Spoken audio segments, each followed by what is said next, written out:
Hello everyone, Developer Diary number 1 about population and living world in Europa Universalis 5. This is part 2. Last time I remember we finished somewhere here, so let's start about POPs again. So, POPs are integral to Europa Universalis 5 estate system. The nobles, clergy, burghers and commoners all have their own ambitions and privileges. Granting these privileges will often influence multiple estates at the same time. For example, granting serfdom rights to nobles might oppress peasant pops, reducing their happiness while boosting nobles' loyalty. Conversely, freeing commoners could spark economic growth, but also anger elites. Well, that all makes perfect sense to me. So we have free mobility for the common people. This is the estate privilege, some basic information how that's gonna influence a certain group. I believe that increases the happiness of common people, but also their power by 20%. Also some other modifiers, a few other questions to consider. This is very nice, and I think it's quite clear to read. There's also a description, which is usually quite interesting to me. But I know that for many people, it doesn't really matter. It's all about statistics. It's up to you. Mobility of the commoners is sure to make peasants happy, but think of the poor nobles. I like that. Okay, so EU5 tracks pop literacy and wealth through the game, influencing technological progress and trade efficiency. Advanced nations like Venice will benefit more from having literate pops to stimulate innovation, whereas nations with lower literacy will have a harder path towards reform, and that also makes perfect sense to me. Just curious how that's gonna impact the gameplay. I mean, different nations, of course. Yeah, so there is another picture of different statistics. General, quite a lot to consider. Culture and religious diversity add another layer of depth. Promoting a state religion might help to unify pops, but will certainly alienate minorities, exposing you to unrest and potential revolts. While assimilation is possible, it is a slow and costly process. You will need to spend precious resources like diplomatic finesse or military strength to ensure its success. Makes perfect sense as well. Assimilating Lower Poitou, acquiring Francian in Lower Poitou, blah blah blah. It doesn't say much, but I like that these are real numbers, right? So it's a bit easier to get hold of it. I think that was the right approach to the game design. If you don't need to think in an abstracted way, it's much easier. Of course, sometimes going very detailed and real about given things might complicate the game, but I think in that case the real representation of pops makes a lot of sense to me, and also it gives you impression of managing the real country because you have the real numbers. So yeah, that's something I truly like. Next, this intricate system ensures that every nation feels unique. Well, that's the question.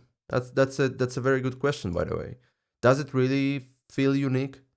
Yes, I can imagine that despite the fact having multiple different cultures, multiple different religions,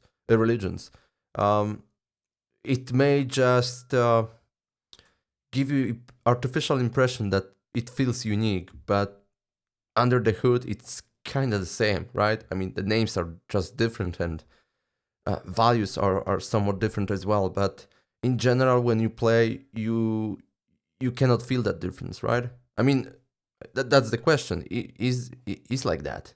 I hope not, and I hope that it really feels unique playing different nations.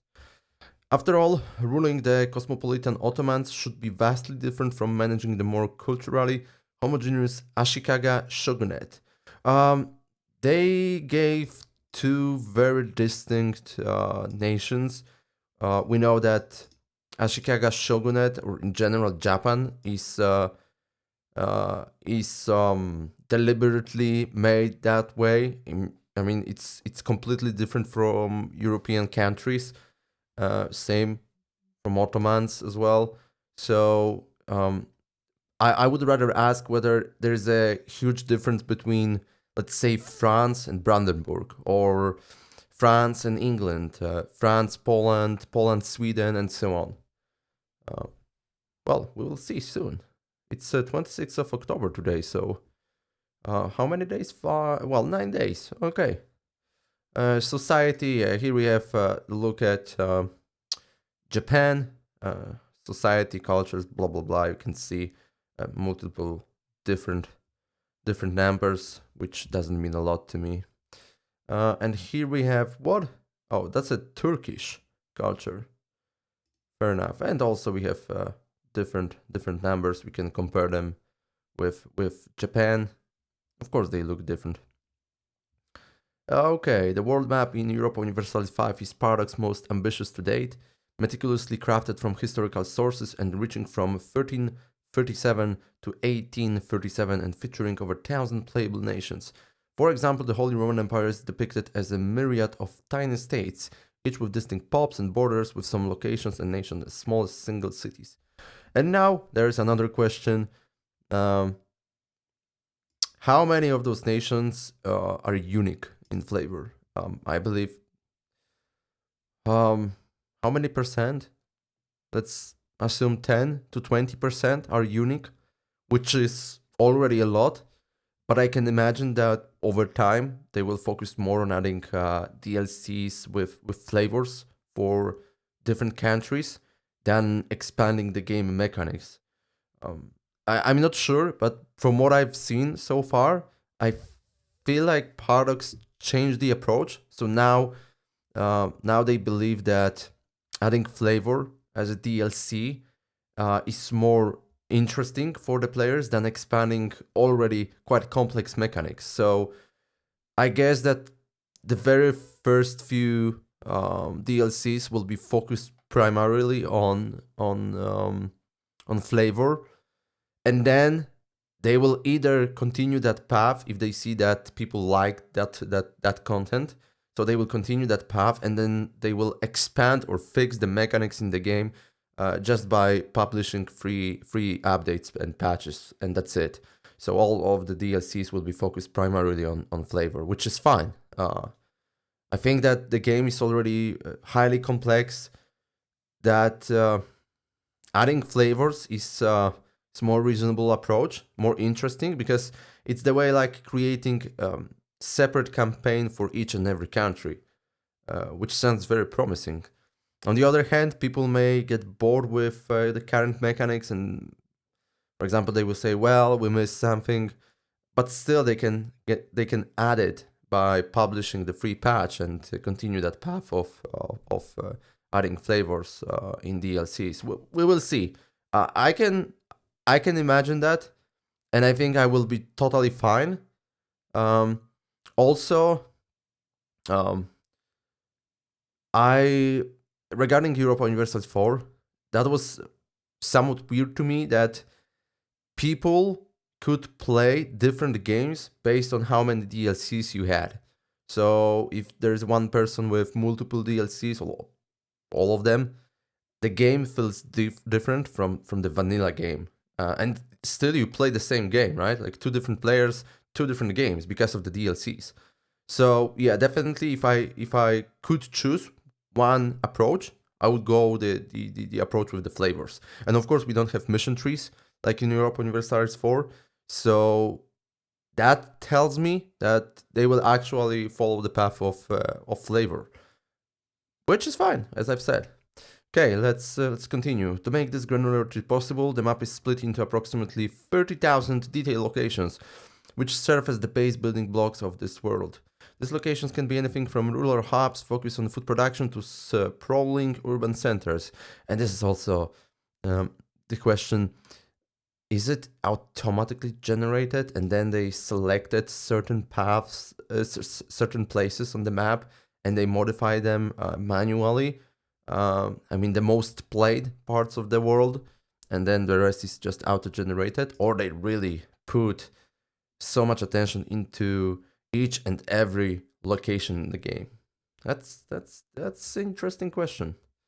Beyond the settlements themselves, geographic features play a crucial role in gameplay. Each location is defined by its climate, vegetation, and topology. These three elements directly impact strategic decisions. For example, cavalry will dominate the flat plains while infantry excel in hills. That's correct. That's very correct. I hope this is true.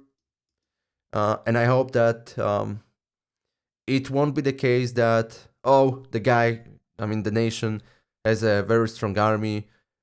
You have a little bit weaker, but you selected terrain better. So technically, you should dominate your enemy, right? Like, for example, you selected mountains, and you have plenty of infantry and artillery, and your opponent has mostly cavalry. So in general, you have greater chances to win. And I hope this is true. And I hope that it won't be the case, like, because one nation has the advantage, technological advantage, for example, or there are some other statistics elements which can boost your army, like the morale or discipline, and this is the only reason why you will win during the battle, and really geography doesn't matter. I hope this is not true. I hope that it's really important to select the place where you are going to fight. That's historically accurate. Terrain can actually win battle for you, and I hope this is the case in Europa Universalis 5. We'll see. Of course, I know that the pro players will find the ways to just don't think about geography, topology, weather, or whatever. They will just create the army. They will know that statistics matter, and they will send them to fight, and they will win every possible battle, or they will just try to exploit some other elements of the military systems just to win. And yeah, I can imagine that. I mean, that will be the case for sure. Okay, what else is there? We have 2 minutes. Okay, so this is the location somewhere. And we have basic statistics because those are mountains. Interesting. It doesn't look like mountains though. I think that the graphics should represent that actually. Okay, we have mountains and we have different bonuses, and actually these are mostly negatives. So we have expanding raw materials. Where are those related with military? Oh, possible frontage, and that's for the warfare. What else? Block vision from sea and block vision from land. This is cool. So we have fog of war, which is another important part of the game. I like it. Movement cost for units, proximity impact, and attacker penalty in combat. Nice. Armies cannot enter during normal winter or severe winter. That's another interesting part. So now selecting the proper season to wage the war is truly important, especially if you plan to fight around mountains or in the far north. That's very cool. The map's visual splendor enhances immersion with seasonal changes like snow-covered Alps in winter and lush Indian plains in monsoon.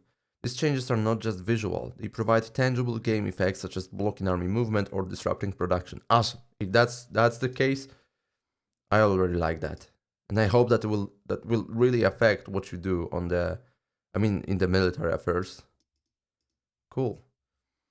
Rivers and straits act as strategic choke points, vital for trade and defense, as exemplified by the Bosphorus when the Ottomans sought to secure trade routes. Cool. Very, very nice. Navigation of the world map is facilitated by an updated and advanced map mode system. With over 70 different map layers, players can adapt their view of the world to zero in on whatever specific information they need. This includes familiar political map modes outlining national borders, as well as map modes for geographical and topographical changes, raw goods, RGOs, markets, and more. Yeah, actually, these map modes, if you watch YouTube, you know that they have that series regarding map modes. This is huge. This is immense amount of work. I can't imagine that how much time was spent on it, but it is highly detailed. That's crazy. Look at that. This is insane. This is really, really insane. Yeah, I asked the question last time about whether it was automatically generated and then adjusted manually for specific regions, or it's just done manually. I mean, everything is done manually by developers. Okay, so that was raw materials map mode. These are your RGOs. Topography map mode, very nice, beautifully represented. You can actually see that region of Poland. Those are mostly flat plains, very easy for the offensive moves. Now imagine attacking northern Italy. That's a pain. All right. What else? All these map modes are organized into a new UI dock, complete with a search function and the ability to set advanced hotkeys. Very nice. Of course, at the very beginning, it's hard to navigate through all those map modes, but over time, that's very helpful, I believe. Stardate population map mode. That's another interesting map mode. I really like those real numbers. That says something to me. It's like, yeah, as they planned, this is a real world simulation. What's next? A screenshot of the same population map mode from a game in 1770. Look at that. Yeah, that's awesome. That's really awesome. You can see how those numbers changes over time, which impacts the size of your army, the size of your economy, and so on. Whether players choose to let their population starve while burning enemy farms, allow varied cultures to flourish, become an industrial powerhouse, or maintain traditional feudal values, their choices will have profound impacts on their pop's food, health, security, and even their willingness to fight for or against them. And here we have Lubicz, which is in Poland. What we have here? Yearly population growth in Lubicz, blah blah. Yeah, another amount of different statistics. You can skip that. A war-ravaged location. A war-ravaged location. Oh, okay. Fair enough. Okay. What else? We have after the location has recovered. Oh, so we could compare it, actually. I'm not gonna do that because it doesn't really matter for us today. In conclusion, we believe that the ambitious simulation of every single living individual from 1337, coupled with the vast and detailed map, is what truly sets Europa Universalis 5 apart, making it a deep and immersive grand strategy experience. The detailed pop system with its cultural and religious depth transforms every province into a microcosm of society, responding to every decision by the player. From the fractured Holy Roman Empire to the sprawling Yuan dynasty, EU5's world feels alive and offers endless adventure, where players must constantly adapt and make choices to determine the fate of their nation and its people, at least until the next game starts. And that's all. Very nice. I mean, it's huge. I think single world, like huge, big, massive, nicely depicts what they created. This is immense amount of work, and I hope it really feels unique playing different nations. Now I'm thinking about those DLCs, the flavors. If they plan to expand that game over time, over a few years, like they did in case of Europa Universalis 5, we may receive ultimate grand strategy game, which will be, I think the best one, the only one, the one we will not need the next one, honestly.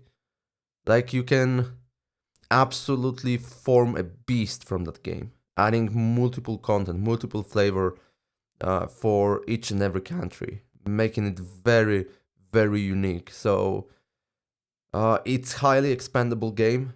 The foundations are truly immense. So, well, fingers crossed. I'm super excited to give it a try.